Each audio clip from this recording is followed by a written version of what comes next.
रामकृष्ण हरी माऊली. आज दुपारीच बघा रानामध्ये गवत काढण्यासाठी आलो होतो. शेळ्यांना थोडंसं गवत काढावं म्हणलं.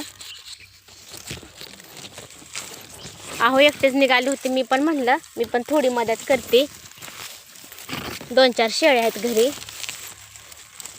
त्यांच्यासाठी हिरवं हिरवं गवत काढते बघा.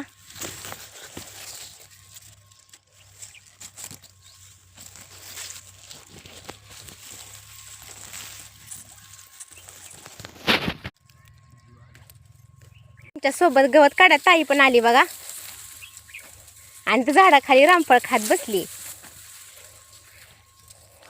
मम्मा मी पण येते गवत काढायला, मम्मा मी पण येते गवत काढायला म्हणत होती. इकडे बघ, रामफळ खायला लागली बघा.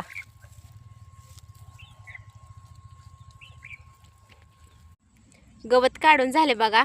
आता झाडाखाली बसलोय आम्ही सावलीला. ही जी मस्ती बघा कशी चालू आहे.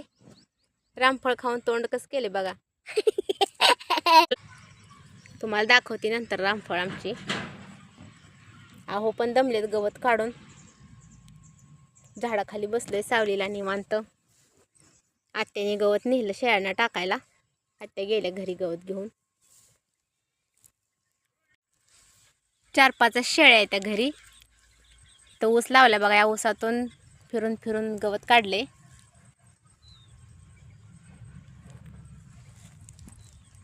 तिघांनी मिळून थोडं थोडं काढलं. एक टायमाचा त्यांचा नाश्ता झाला. आपण कसं नाश्ता करतो त्यांचा पण झाला.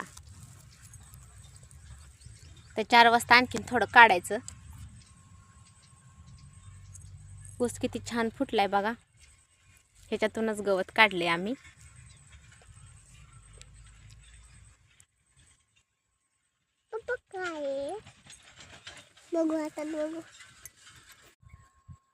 झाडाखाली बसले गवत काढून म्हणून.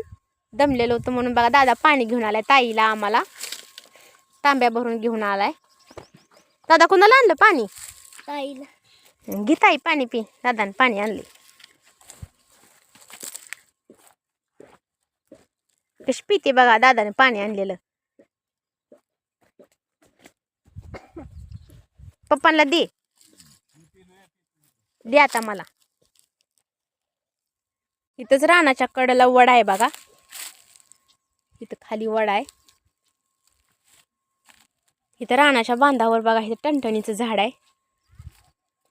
टणटणीची फुलं खूपच छान सुंदर दिसत आहेत. हे पहा बघू शकताय.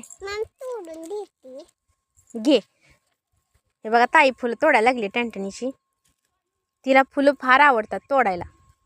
ताई राहू दे की झाडाला छान दिसतंय फूल. दाखव इकडं.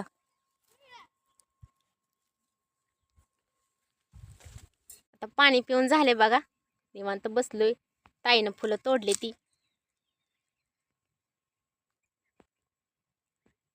सुगंध काय येत नाही फुलांचा, पण फूल दिसायला फार छान दिसते. ताई सुगंध घेते आणि हसती बघा.